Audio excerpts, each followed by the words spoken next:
close sort of friend to the king at that time of Travancore, which is King Marthandavarma. Marthoma, I think that is another tongue Another twister. tongue twister there. Very nice. And he, for some reason, he lost his job during his service there. And it was a big suffering for him because he was working for so long and such a loyal worker for the king. But suddenly when he lost his job, he got into a bit of suffering there. And he really wanted to share with someone. So this is again in the 1700s. You might have noticed we're talking about kings and where do you work? So he worked within the kingdom of Travancore. Kingdom of Travancore.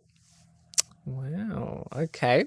So unfortunately, he lost his job. I think a lot of us have experienced that at some time in our lives, and many people are lucky that they never actually experience something like that. Some people actually just get better and better jobs, but I think some people knows the pain of losing a job, because a job that you want to keep, like after losing something like that, it's kind of sad. Yeah, especially during these COVID times. There were a lot of businesses shutting down and a lot of people suffering because they need to bring bread back home, which they weren't able to. Yeah, losing a job is something that I think only people who've experienced it knows the real pain. So Devasayam Pillai, he must have went through a lot of suffering. Yeah, definitely. And when you get into some sort of suffering like this, you always want to share that with someone. And that's what he did. And he actually shared with this devout Catholic man. He was a Dutch man. And this man actually introduced him to the idea of suffering from a Catholic point of view and introduced him to the famous Book of Job. The Book of Job. Very interesting. Wow. So he was introduced to a book, and the Book of Job. Where is that? Like, heard it somewhere. Yeah. I'm kidding. I know where it is from, but Naveen, would you like to explain where this book is from? The Book of Job is in the Old Testament. Talks about Job's life, where he goes through a lot of suffering throughout his life, but at the end, he trusts God's plan and he comes out of it. Yes, yes. And, I've heard many testimonies from people who've read this book. It is truly, it has such a deep element, a deep spiritual element.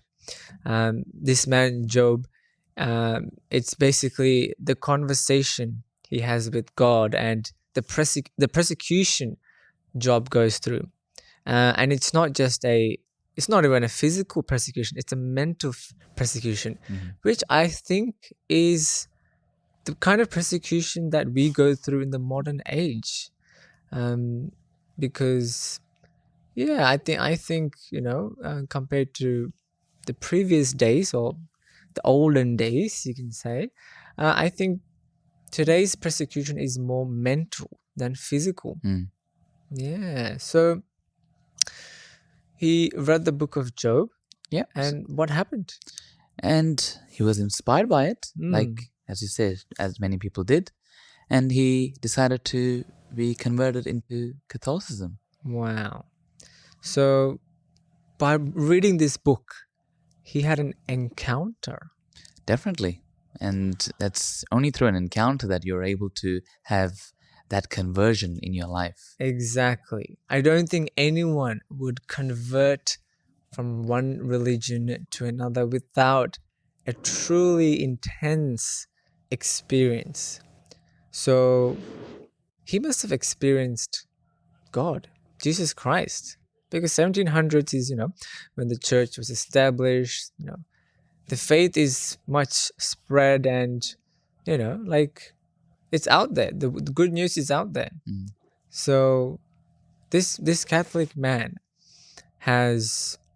he didn't even force anything. He just shared his faith and his experience from the book, reading the Book of Job. And just from that tiny sharing And this Dutchman, he was just a worker at the same place. Yeah, I believe he was just an officer at that time. Exactly. And it's something that we can do in our daily lives. When someone is going through suffering, just sharing how we came out of our suffering.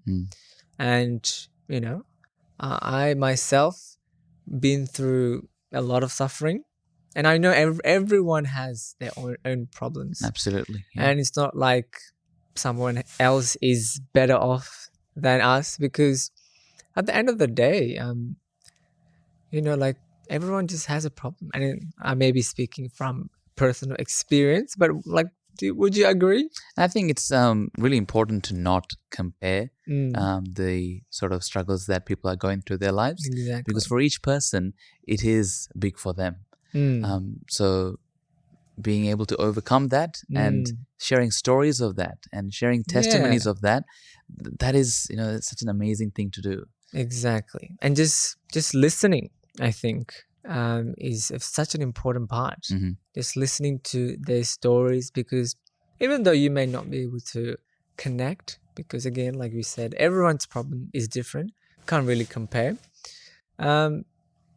It's still, such an important part of their life. It's still such a hard, very, very, probably one of the biggest sufferings they've had. And we may not relate to it, but in their life, it's huge. That's right. So it's a very interesting element of suffering. But yeah, so he read the book of Job, which talks a lot about suffering. Not even talks about it. It just shows the journey of this man named Job. Job, that's it. And I think that's amazing. Like, you've read the book of Job. So what was your experience from that? I think I was able to closely relate with my life, the struggles in my life, and the fact that I was able to trust in God's plan eventually. And just like Job, initially I didn't have that sort of trust in God, but then you realize that is the only way out of the suffering, and that's what I got out of the book, and I'm sure that's what Devasayam Pillai also got out of it, and he converted into Catholicism, and that's when he actually changed his name to Devasahayam, which is actually the meaning is a Tamil translation of the name Lazarus. Very interesting. So what was his previous name? His name was Neelagandan. Another tongue twister. Yeah. Had a lot of tongue twisters in this episode. That's it. But wow, so Devasahayam was his kind of like his conversion name. Yeah, like a Christian name, isn't it? Yeah. And it didn't stop there. But I mean, you can't just be a converted Christian to become a saint. Yeah, that's it. He must have had a huge story after that. Yes, definitely. And once he received that sort of faith, he wanted to share that with people. That's what all disciples should be doing. When you receive that faith, you need to go out and share that. And that's exactly what he did. But since he came from such a prestigious sort of family, a upper caste Hindu family, it was really hard for him to reach out to his fellow friends or family and talk about this, because it was challenging the values that they had.